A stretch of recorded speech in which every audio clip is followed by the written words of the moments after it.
Single heart beat scan ఒక్క second లోనే world class 640 slide CT scan ఇప్పుడు మీ vista imaging Banjara hills లో. కృష్ణ గారి సినిమాలు చూసినప్పుడు కృష్ణ గారు లాంటి హస్బెండ్ రావాలి అనుకున్నా. చాలా అందగారండి కృష్ణ గారు. నేను కృష్ణ గారి ఫ్యాన్, చాలా పిచ్చి, నేను పిచ్చి. అందుకనే ఈ ఎక్కడో ఇంటర్వ్యూలో నేను చెప్పిన మాట విని విజయ్ నిర్మల గారు నన్ను హీరోయిన్ గా పెట్టారు ఆయన పక్కన. ఓహో, పెట్టి ఏ కవిత ఇట్రా, క్రష్ ఉంది కదా నీకు, పో లవ్ సీన్ ఉంది దున్నే.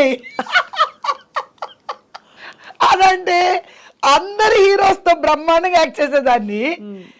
నేను ప్రేమించి గ్రేట్ ఫ్యాన్ అయిన కృష్ణ గారి దగ్గర మాత్రం అట్లా ఉండేది. ఇలాగే ఉండిపోయింది, స్టిఫ్గా ఉండిపోయేదాన్ని. ఏ కవిత, ఆవిడ కవిత అంటారు, ఎందుకని అడగండి, కోతి అంటారు. కవిత అంటే అర్థం తెలుసా? వచ్చేస్తున్నావు పిలిస్తే అన్నారు. కవిత అని అంటే వస్తున్నాను వస్తున్నాను. ఏమని పిలిచాను? మీరు కవిత అన్నారా? అదే సరిగ్గా వినాలి, కవిత అన్నాను నేను అంటారు. నీ కవిత అంటే అర్థం తెలుసా అన్నాడు. తెలీదు. కోతి. అయితే మీరు నన్ను కోతి అంటున్నారు అంటే అది కాదు, దానికి ఇంకో పేరుంది, అల్లరి. అదే కృష్ణ గారితో నేను యాక్ట్ చేస్తున్నా. మొత్తం ఆవిడ ఎన్ని సినిమాలు కంటిన్యూస్గా కృష్ణ గారితో నేను హీరోయిన్గా చేశాను. ఎప్పుడు ఆయన 5 నిమిషాలు కూడా నిలబడి నేను ఎప్పుడు మాట్లాడలేదు. మేబీ అది గౌరవం అనుకోవచ్చు. ఆయన అంత పిచ్చిందని ఆవిడ చెప్పారుగా, ఆవిడ నా ముందే చెప్తున్నారు. మీరంటే పిచ్చి, ప్రాణం, మీ ఫ్యాను, మీ అభిమాని. ఆయన ఊరికి అవునా అవునా అనేవారు, అంతే అంతే కదా. ఆయన మితభాషి, ఆయన చాలా మితభాషి కాబట్టి వండర్ఫుల్ హ్యూమన్ బీయింగ్, ఎక్సలెంట్. కానీ మిగతా హీరోలు అందరూ కూడా మంచిగా డీసెంట్గా డిగ్నిఫైడ్గా ప్రవర్తించేవారా? మీరంటే భయపడేవారా? మీరంతా కలిసిపోతారు, లేకపోతే మన ఇంటి అమ్మాయి అని కలుపుకుపోయేవారా? ఏమో మరి, నేను యాక్ట్ చేసిన నా హీరోస్ నాకు దగ్గర అన్ని టాప్ హీరోస్ అందరితో చేశాను, ఇంక్లూడింగ్ సుధాకర్ కానీ, ఈశ్వర్రావు గారు కానీ, నరసింహరాజు గారు కానీ. I can't remember even. మీకెందుకు ఎప్పుడు గరిటకాడ పెట్టి జడేసేవారు గట్టిగా? గట్టి గరిటకాడ అంటారు, గరిటకాడ లాంటి జడ అంటే టైట్గా జడ వేశారు మీ క్యారెక్టర్స్కి. కొన్ని క్యారెక్టర్స్ నాకు ఇంకా గుర్తు, టీవీలో వచ్చే సినిమాలు చూసి అనుకునే నేను ఎక్కువ విలేజ్ క్యారెక్టర్స్ ఎక్కువ టైట్గా జడేసేవారు. ఇప్పుడు చూడండి వదులుగా వేసుకున్నారు, ఎంత మామూలుగా టైట్గా. అది మీ డెసిషనా లేకపోతే కాస్ట్యూమ్? లేదండి, డైరెక్టర్. మీ అమ్మాయిని అవుతుంది. Directors getups. ఇప్పుడు ప్రెసిడెంట్ పేరమ్మ చేశాను. ప్రెసిడెంట్ పేరంలో తలకి నూనె రాసి ఇంత అందరూ అనుకున్నారు నేను సవరం పెట్టుకున్నాను అనుకున్నారు. But that my original hair. నా ఒరిజినల్ హెయిర్ ఈ మోకాళ్ళు దాటి ఇక్కడ వరకు ఉంటుంది. ఒక్కొక్క జడ ఇంత ఉంటుంది. నేను 2 కలిపి 2 జడలు వేసుకుంటే ఇంత ఉంటుంది. సపోజ్ 2 కలిపితే ఇంత వెడల్పు అయిపోతుంది జడ. అంత థిక్నెస్ అని, ఒత్తు హెయిర్ అనమాట. ఇంత పొడుగుండేది. ఫ్యామిలీ క్యారెక్టర్స్కి ఇబ్బంది ఉండేది కాదు. మోడ్రన్ వచ్చేటప్పటికి మా హెయిర్ డ్రెస్సర్స్ రోజు అది కట్ పండుగని చొల్లి, అదే చెప్తున్నా, అది చుట్టండి అని మా అమ్మ చెప్తే మేము చేయలేము, ఇంతవరకు కట్ చేయమా, ఇంతవరకు కట్ చేయమా, పోనీ ఇంతవరకైనా కట్ చేయమా అంటే ఇంకా నేను ఏడుపు. నాకు సినిమాలే వద్దు, నేను ఈ విగ్గులు నేను పెట్టుకోను, నా జుట్టు కట్ చేయొద్దు, ఏ మోడర్న్ డ్రెస్ వేసుకుంటే జుట్టు ఇంత పొడుగు ఉండకూడదు, గొడవ పెడితే నాకు దండం పెట్టి మా హెయిర్ డ్రెస్సర్లు నీగ్రోస్ లాగా ఇంతంత జళ్ళు వేసి వాటిని మొత్తం లోపల పెట్టి పిన్నులు పెట్టి నెట్ వేసి దానిపైన ఇంతంత విగ్గులు పెట్టేవారు. కానీ మీరు అబ్జర్వ్ చేయండి సార్, ఎప్పుడైనా ఆ విగ్గులు కూడా ఇంత ఎత్తుంటాయి, ఎందుకంటే లోపల అంత జుట్టు. సో బట్ నేను ఎప్పుడు కూడా నా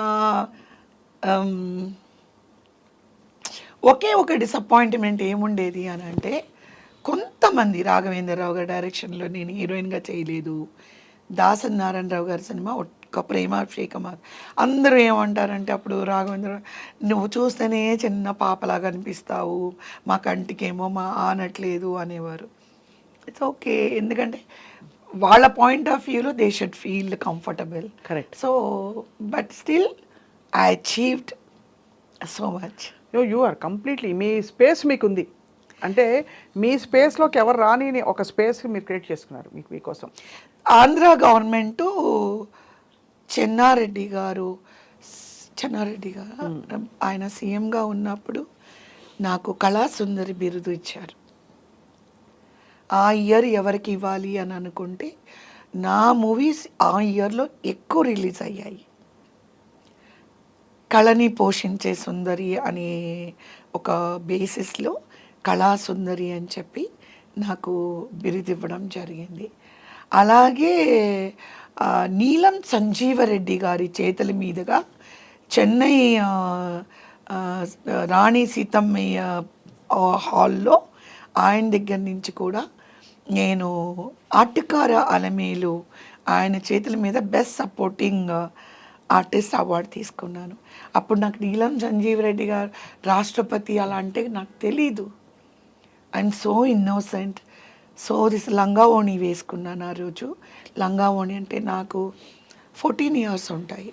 లంగా ఓణి వేసుకొని పెద్ద జడ ఇలాగే మల్లెపూలు పెట్టుకొని వెళ్తే ఆయన ఒక మాట అన్నారు, తెలుగు అమ్మాయిగా ఉండి తమిళంలోని బెస్ట్ సపోర్టింగ్ ఆర్టిస్ట్గా అవార్డు తీసుకోవడం నాకు చాలా ఆనందంగా ఉంది.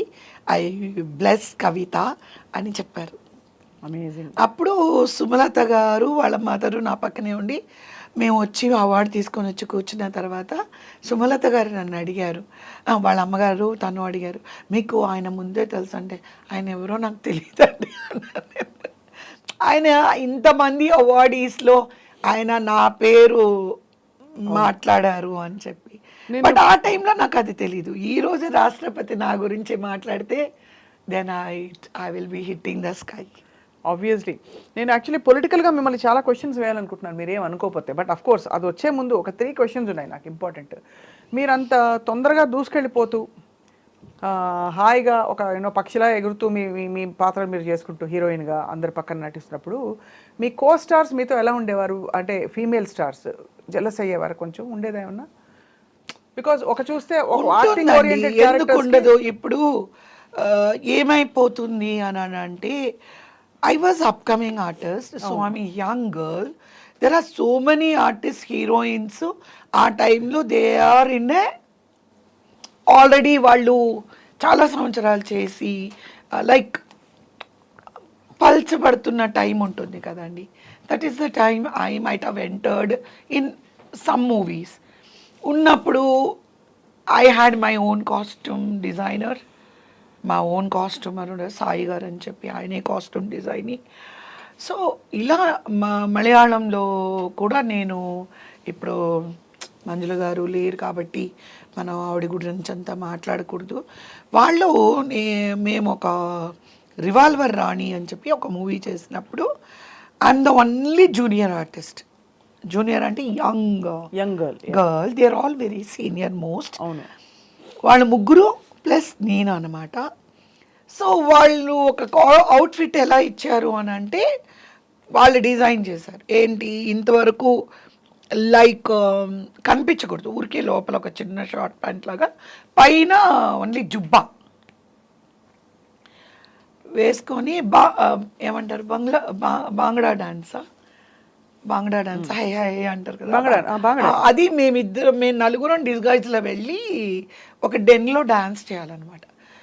బట్ మా సాయి గారు ఏం చేశారంటే పక్కా ఆ బాంగ్రా డాన్స్ సైడ్ కుర్చీలో వచ్చి లుంగి ఉంటుంది కదా, అలాగా స్లిప్పింగ్ షూస్, పైన జుబ్బా మీద బెల్ట్ పెట్టుకొని it was full covered dress అనమాట. ఇక్కడ వరకు నాకు టైట్స్, లాంగ్ టైట్స్ ఇచ్చి ఒకవేళ కాల్ అవి లిఫ్ట్ చేసినా కూడా బాగుంటుంది. 1 week షూటింగ్ ఆగిపోయింది అక్కడ కూడా.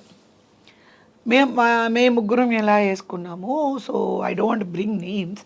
సో కవిత మాత్రం అలా వేసుకుంది, మాకు మార్చండి లేదా కవితకు మార్చండి అంటే, then the director was telling మలయాళంలో ఇట్లాంటి బట్టలన్నీ వేసుకోవాలి, మీకు లేదంటే మా మదర్ చెప్పారు వద్దు మీ అడ్వాన్స్ తీపి పంపించేస్తాము, వి విల్ గో బ్యాక్. ఇదే మీరు స్విమ్మింగ్ పూల్లో స్విమ్మింగ్ డ్రెస్ అంటే నేను ఒప్పుకుంటాను, ఇట్స్ ఓకే. అక్కడికి వెళ్ళి నేను లుంగి కట్టుకుని వస్తానంటే మా మదరు ఆవిడంతా విలేజర్ అయినా కూడా మా అమ్మాయి స్విమ్మింగ్ కాస్ట్యూమ్ కూడా వేసుకుంది. ఒక బాంగ్లా డాన్స్ అంటే ఎట్లా అవుట్ఫిట్ మీరు అదే కదా వేయాలి, మీరు కింద లుంగి తీసి ఉట్టి జుబ్బా వేసుకొని మీరు డాన్స్ చేయమంటున్నారు, చెయ్యము మేము వెళ్ళిపోతామని అన్నీ ప్యాక్ చేసుకున్నారు. మరి ఏమనుకున్నారో ప్రొడ్యూసరు, ఇట్స్ ఓకే అని చెప్పేసి నేను మాత్రం అదే కాస్ట్యూమ్లో చేస్తే, బట్ ఆ ముగ్గురు ఆర్టిస్టులు హోల్ షెడ్యూల్ నాతో మాట్లాడలేదు. అయ్యయ్యా. See, I don't ఎవరున్నారు have- మంజుల గారు? జయకుమారి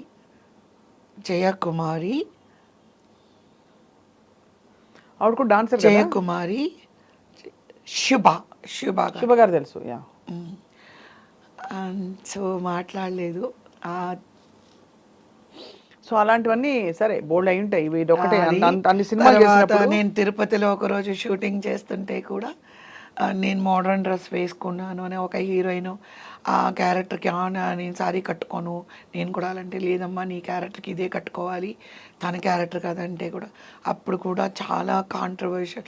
నాకేమో తెలీదు, డైరెక్టర్ ఏ డ్రెస్ ఇస్తే ఆ డ్రెస్ వేసుకొని వెళ్ళిపోతాను నేను. నాకు పక్క వాళ్ళు ఎవరు ఏం వేసుకున్నారో నా లైఫ్లో నేను ఎప్పుడూ అడగలేదు.